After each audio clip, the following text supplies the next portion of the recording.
Hello, hello, hello! I'm Tonya from Tonya's Witchy Kitchen, and how are you today? Again, how are you today? So weird from my perspective.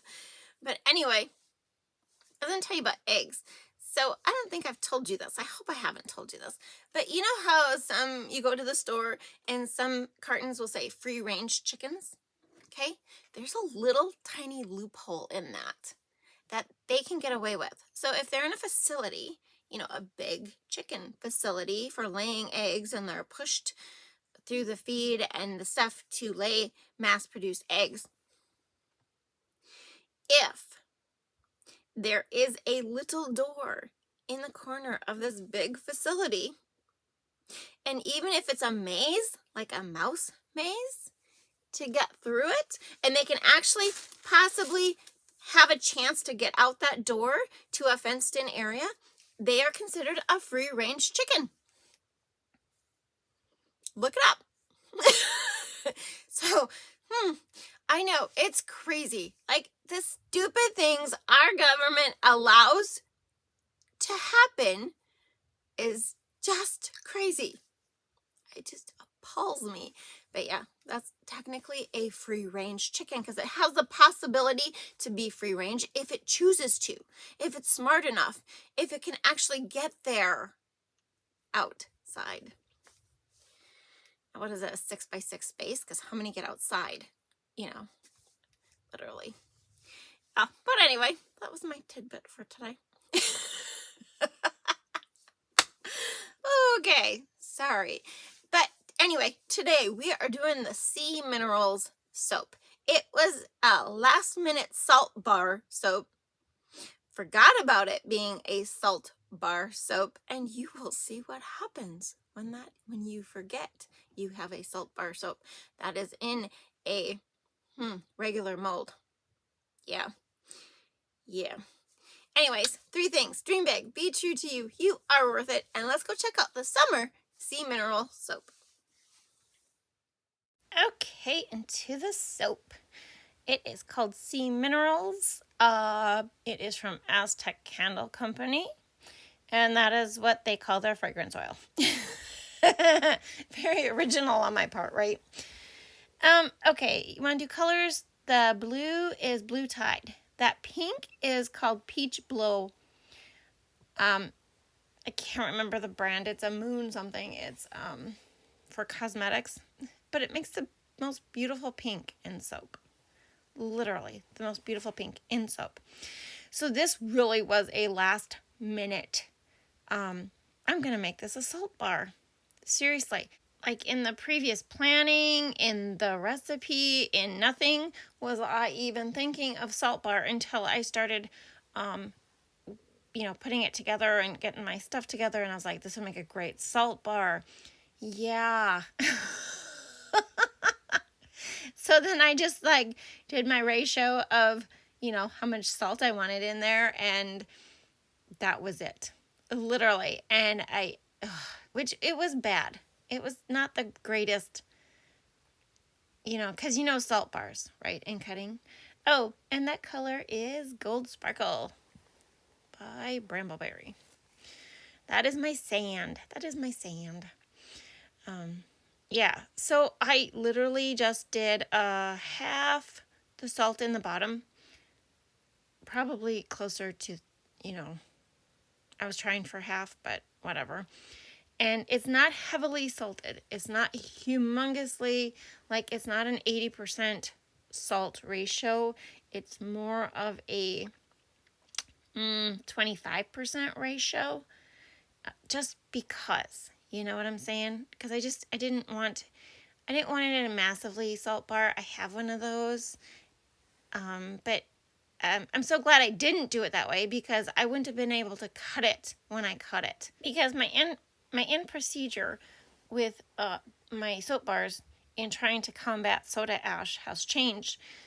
And sometimes I'm really, really successful at it, and sometimes I am not. So it does make a person wonder. It does. And then I added titanium dioxide because I wanted the white. I wanted it white. And then the rest of the salt you saw went in there. And I'm going to let it set because I want to make sure the soap is thick enough to hold the salt. You know what I mean? To hold the salt. And that might have been a little thin. That one could have been a little thin. I think I mix it before I put the top stuff on. And that's the hard part because it will thicken up, but you don't want it too thick to where you can't do anything with it. But you don't want it too thin to where the salt all drops to the bottom of the soap. You know. Oh, I guess you could do a two-ended soap. You know. This one is, yeah, I still tape my mold. That's so dumb. You know, this end is for scrubby bits. This end is not, you know. Two-sided soap. I have to do that. Did you ever see the LTD? It's the face and butt towel. So like half of it's white and that's for the face and it says face on top. And then the bottom is black and it says butt on the bottom. So you know which end to use for what parts. Yeah, I'm sorry. That was a long time ago. I haven't seen that in a while. Should make a bar like that. It'd have to be a tall, skinny one. Okay, sorry. So I did, like I said, see, I did mix it a little bit because I wanted to make sure that it was thickening up and that my salt was going to be throughout the gold portion. So, you know, half the salt is in the bottom, so it is more salty on the bottom of this bar, where the other half is, you know, the other half is in the rest of the batter, which is like 3/4 of the soap. So it's not hellaciously scrubby. It's not going to be harsh, you know, a harsh salt bar. I do like harsh salt bars. If they get too harsh, just flip them over and use the other side. It's really all there is. And it's simply because the salt has just, the crystal has just gotten too rough is what it is. That's why you flip it over. So the rest of this I poured kind of similar to my Love Potion Unknown bar. And yeah, for part of it, you know, you saw me do the zigzag, you know, the short way and then the zigzag the long way. And that is kind of how I do the Love Potion one. Haven't done that one in a while. Maybe change him up. Make it the same but different scent, you know? Yeah, I like that idea. And just dumped it all on top. All the salty bits on top. And then, you know, trying to do something different with the top. It wasn't that thick, though. You know, the lines stayed, but they kind of blurred. They weren't a very thick, definite line. You know, like my All Things Honey bar. No, that's not the one. It's the Unscented Oat and Honey. That's the one. Yeah, I think I'm out of that one. Yeah, I just, oof. Isn't that just a pretty pink? A really super cute pink. I don't know why it's called peach. I literally, like, I've seen some very weird names for micas, but peach, when it's pink, it just like, okay.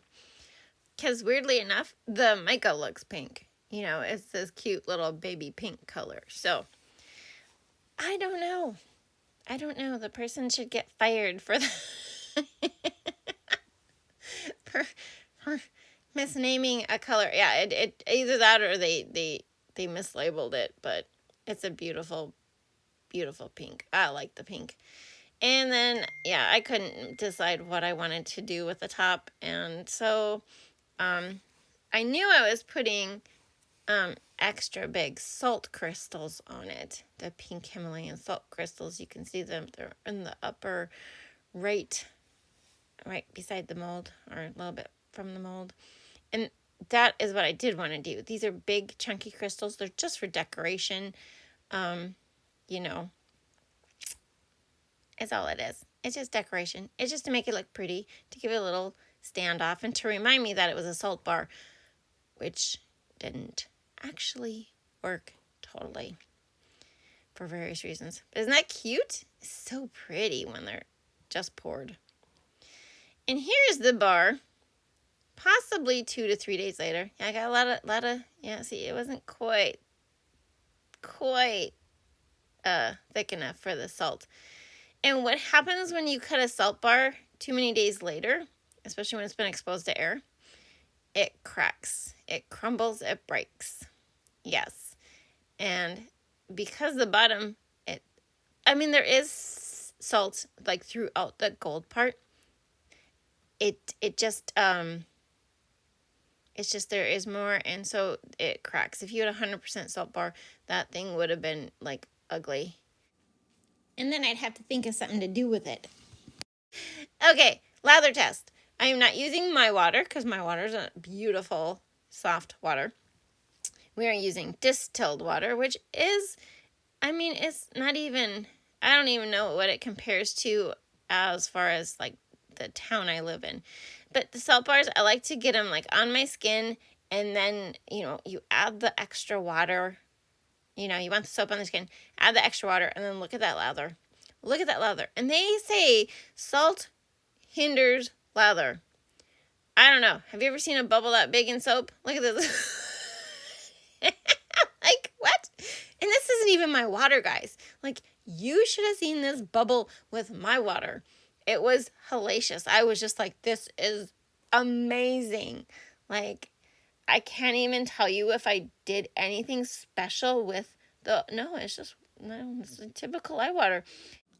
And as always, here are the fragrance notes for this beautiful sea mineral salt bar. And here are the bars just after I cut them. Yeah, you can see all the drag marks from the salt in them. And here are the bars after they are cured. A little bit of soda ash. It's so weird, but so pretty, aren't they? And I hope you had a good time. Thank you for dropping by, and I will see you next time. Bye-bye.